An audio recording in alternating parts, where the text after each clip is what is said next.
Welcome everyone. Welcome to your educational podcast and video. And today I will be discussing how to properly fill out a SOAP note that will be in the records of the patient for a particular day visit at the clinic.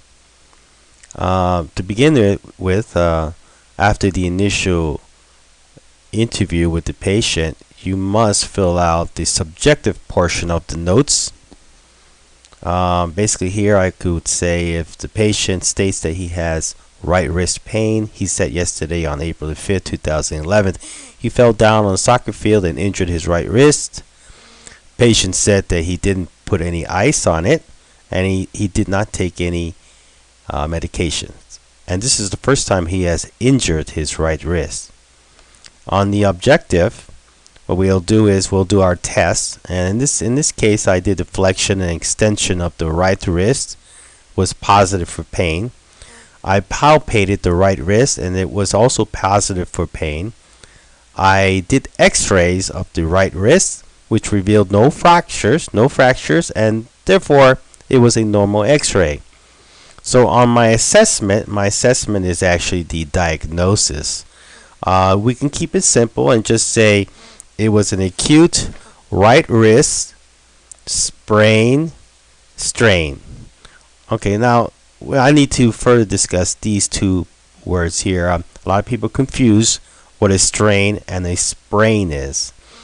A strain is an injury to either a muscle or the tendon, and a sprain can also be injury to a ligament. So when we talk about strain, we talk about muscle or tendon. When we talk about sprain, we talk about the ligament. Okay?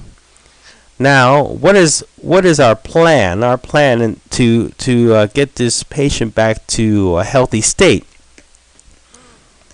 So basically what we're going to do is we're going to apply ice packing, and we're going to do some massage. We'll do some acupuncture.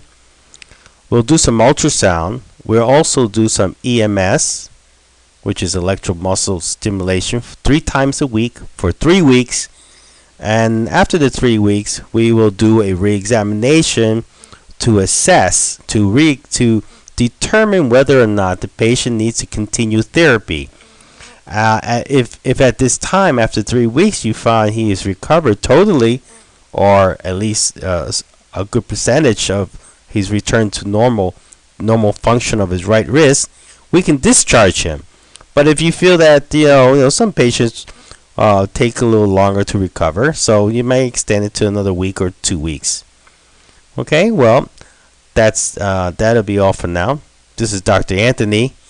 I just covered what SOAP notes were for a physician, or even for an intern who's actually learning how to do it.